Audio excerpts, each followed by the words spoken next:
Hi, I'm Ric Drasin from Ric's Corner, speaking for IronMag Labs. Being on TV twice a week in Los Angeles, in Hollywood, you're seen. And you're seen by a lot of producers and directors and actors and people in show business because you're on TV twice a week and they can't miss you. Especially everybody turns on wrestling at some point or another. The wrestlers that I work with, like Freddie Blassie and some of the old-time guys, are big men, heavy men, not in shape. And I was one of the maybe only bodybuilder off Venice that was actually in the ring. So I stood out like a sore thumb. Blonde hair and a good body and blue eyes. So I got asked to do a couple of things. However, we were down at the beach one day, all of us from the gym, Arnold and a bunch of us guys hanging around the pit. Somebody comes up to us and they said, look, we're from Hoobush Productions. We're shooting a commercial for Chevrolet and we would love to have about a dozen of you guys in the commercial. Can you come down Monday for an audition? So he said yes, I said yes, and we all got in the car and drove down on Monday and they hired us. The job was to go to Malibu. They took us on a bus. They trimmed our hair shorter, which I wasn't happy about. And some of the guys, they just combed it over their ears, and they put us out on the beach, and they had a Chevy Super Sport called Heavy Chevy that they had a cable attached to, and what we're supposed to do is grab it and lift it, and it goes up in the air. It's called Heavy Chevy. Hi, this is Ric Drasin from Ric's Corner, speaking for IronMag Labs. I shoot videos for them on a monthly basis to update you on things that are going on in the gyms, training, workouts, whatever you want to talk about, we talk about. At Gold's Gym back from 1969 through all the 70s and what everybody took.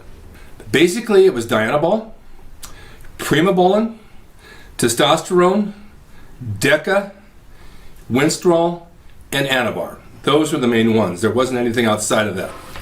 Growth hormone wasn't really known about then, so nobody really used it. I mean, maybe it was in some circles, but we sure didn't hear about it. The other story I have, and it's funny about Arnold, one of the funny things he did is he called me one night. He says, now that we're working as actors, he says, I got offered a movie, and the audition is in Burbank, California for a couple of producers and directors at a house. We've got to read some dialogue. Come with me, then maybe he'll use you. And it was like a gladiator type of thing. So I said, okay, I'll go with you. So we drove up to Burbank. We went in. We sat down. He looked at the script. He was chuckling, and they were saying what they wanted him to do, and he started reading it.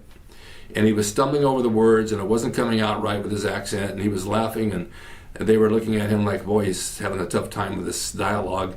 And I was laughing as well. I was in the gym yesterday, and I was looking around. I said, how times have changed, where we used to be able to talk to one another when we trained and just carry on conversation, help each other, spot each other, and learn tips about training. But today, they don't do that. They're wearing headsets, they're on cell phones, there's no communication, there's no camaraderie, and it makes me feel really bad because those days are gone. Back in those days, it was a different element in the air.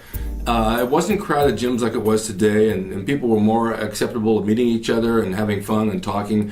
And Gold's Gym back then was the mecca of bodybuilding before it became the mecca now at a smaller scale. And people would come from all over the world to train there after Arnold and Dave Draper were seen on the cover of Muscle Fitness magazine.